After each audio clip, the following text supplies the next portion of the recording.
This past week has been a mix of a few things, starting with wet trainers, closed doors, shifting energies, and I guess some unexpected clarity.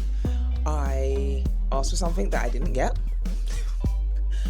I also stepped out in shoes that betrayed me. We will get into that. And I started questioning why. Why do I own so many books? So many books. I had two separate people reflect back to me something that I've noticed but didn't realise was so evident, and it made me stop and be like, okay, cool, maybe something is actually really changing here. We're also heading into Ramadan, and that always feels like an internal rest piece for me, a cleanse essentially of my mind and my body. I love it. I love Ramadan every year. I'm Ramat Tijani. This is the Weekly Unfold, my space to really get into the asks, the failures, the reminders, some of the gratitude that has really helped shape the past week. Let's get into it. This week, I asked if some accommodations could be made so that I could still participate in a program that I'm doing without physically being present. Because my diary's just not diarying the way I need it to, and I won't be able to be there in person. The short answer was no. And do you know what? It didn't even sting. I didn't think I was expecting it to sting. I think in previous years I would have, expected a no to be a clutch my pearls. It wasn't that. It didn't need to be that. Sometimes I think the win is actually in actual asking. And, I just didn't want to be in a space where I hadn't asked and then just kept thinking, what if? What if? And so I had some clarity. I know that actually I can't be a part of this particular session without being there in person. And they're going to share with me like the deck and some of the conversations, etc. So I can be as involved as possible without physically being there. It's okay, babes. It's okay. You don't have to be there in person. Also, the reality of life is that sometimes you have to miss things. If two things are clashing, you can only go to one. We haven't yet invented the thing where we can be in two places at once. Yet. We'll get there. Wet trainers.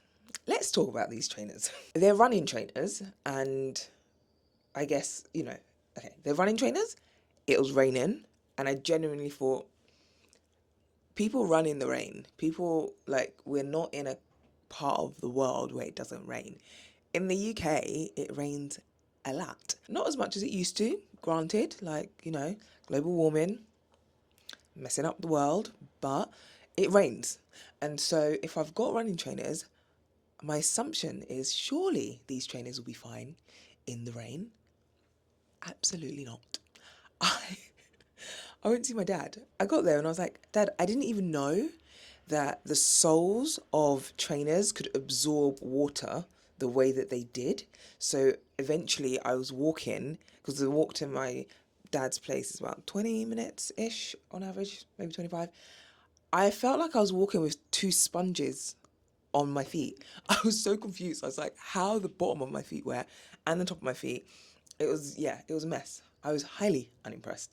I'm not gonna tell you the brand. I'm not gonna tell you the trainer, the trainer in question, but I was unimpressed with myself for not even thinking, or for thinking and giving it the benefit of the doubt, but also for these trainers that have genuinely served me quite well. Like, actually, when I go walking in them, when I go running in them, they have quite a good structure and they give a good protection to your foot because of like the cushioning essentially.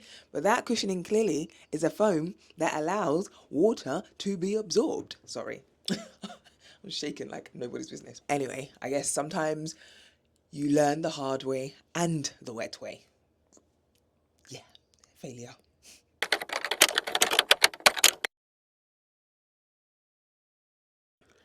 Sometimes energy shifts are more visible than you think. Two different people, completely different people, different spaces, both hold up mirrors for me in different ways, said that they noticed a shift in my energy this past week. And I guess the way they described it was that like I seemed more grounded, I seemed calmer about particular situations and more self-assured. Now, there's something about when you're in, I guess, your own little world, you might recognize that shifts are happening, but you might not know just how evident they are to the rest of the world. Like I know internally, like things are happening, making certain moves, things are gonna, you know, show up in a different way or whatever it might be. But I don't necessarily think I was fully aware that others would notice. And I think when trusted people reflect something back to you, it's worth paying attention to. So it really made me realize that even though there's been like this subtle recalibration of me and self, others that know me well can see it. Everyone else, you'll find out in due time. But, you know, there's also a piece around others spotting things before you do, because I'm fully aware that there's a bit of an energy shift like that I'm going through. But the way they both articulated what they are seeing, I was like, oh, you're seeing something even more. This is, ooh, love this for us. So, yeah, there's just a beauty in the fact that people sometimes spot the energy shifts in you before you may even do so. So, listen to those trusted people and those trusted sources. You never know what they might spot.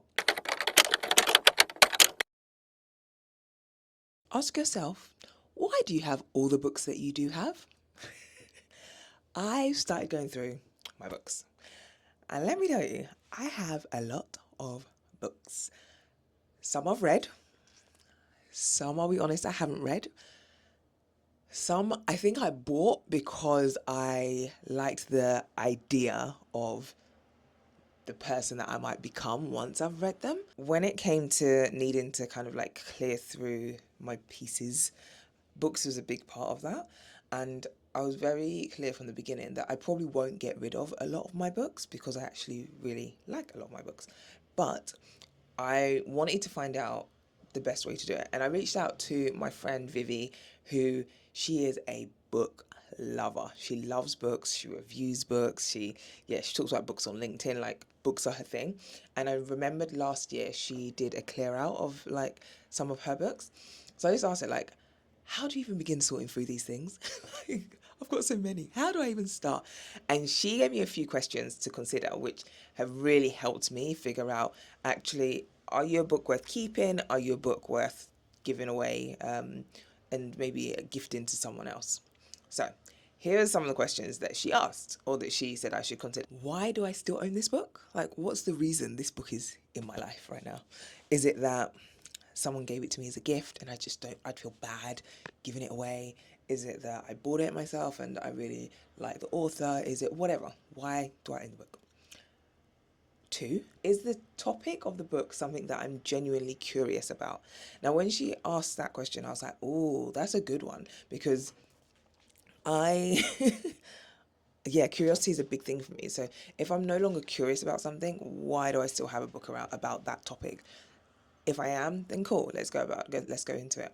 She also mentioned like time frame. Is this something that I'm going to use or need or want to explore in the near future? And then there was something about, is there something in the books that connect to something that's like emerging in me? And this kind of connects to the near future.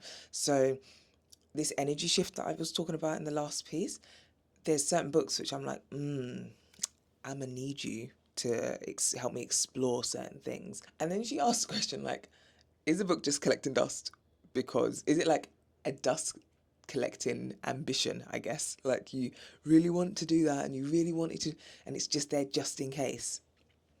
We're not doing that. We're not doing that. I found it quite confronting to ask the question why over and over and over and over again. It almost strips away the egos, that any ego that might be involved when it comes to having like this beautiful bookcase with loads of different color books that, you know, oh my gosh, I have so many books. But do you actually want those books? Do you actually like those books? Do you actually need those books? I guess on reflection, there's a piece around me genuinely thinking about whether I have outgrown some of the books, and maybe like some of the books I was never supposed to grow into those versions or those places in the first place. Anyway, my sister just came through about an hour ago, and she's collected a whole load of books which are gonna take up space in her bookshelf that she wants, and the rest I'm just going to give to my local charity shop.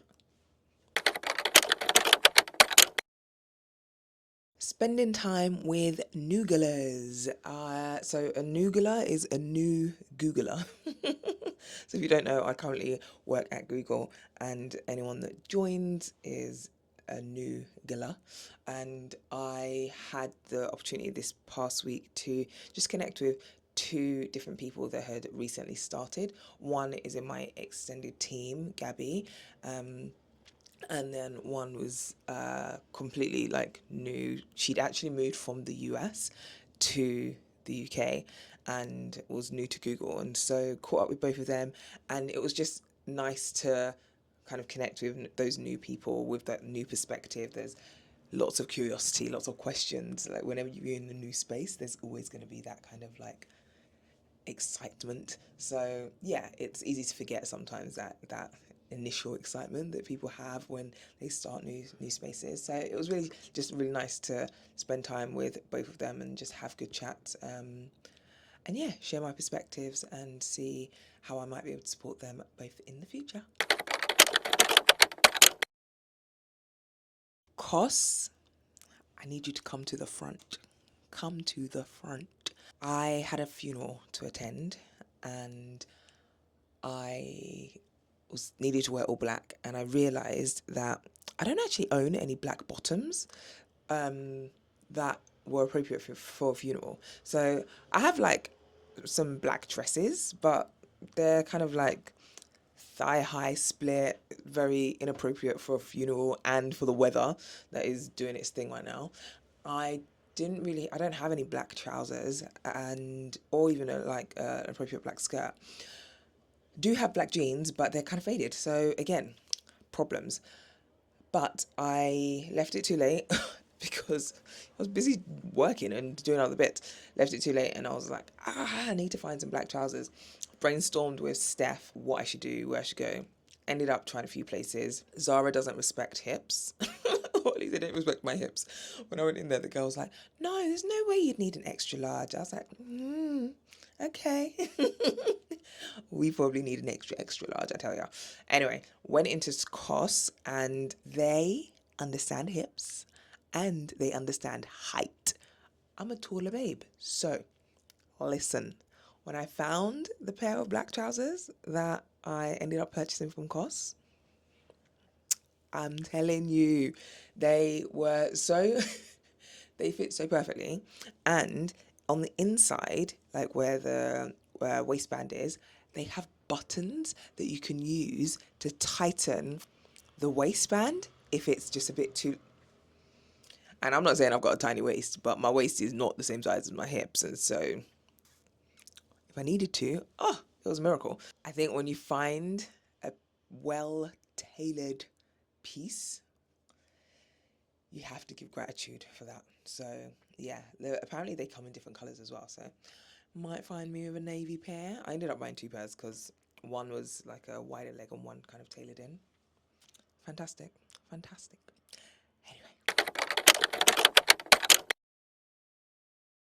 conversations with Blanchard and Sade. Spent quite a bit of time with both of them on Friday, and yeah, we just spoke about loads of different things. Spoke about giving ourselves grace. We spoke about cloudy days. It was a cloudy day and the sun broke through, and it was just kind of like quite nice to see.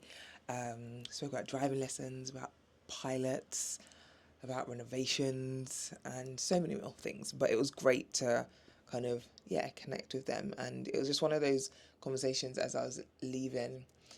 I was I needed that. Thanks, guys. I really needed that. So there's a gift in that, and I'm feeling very thankful for both of them and their conversations.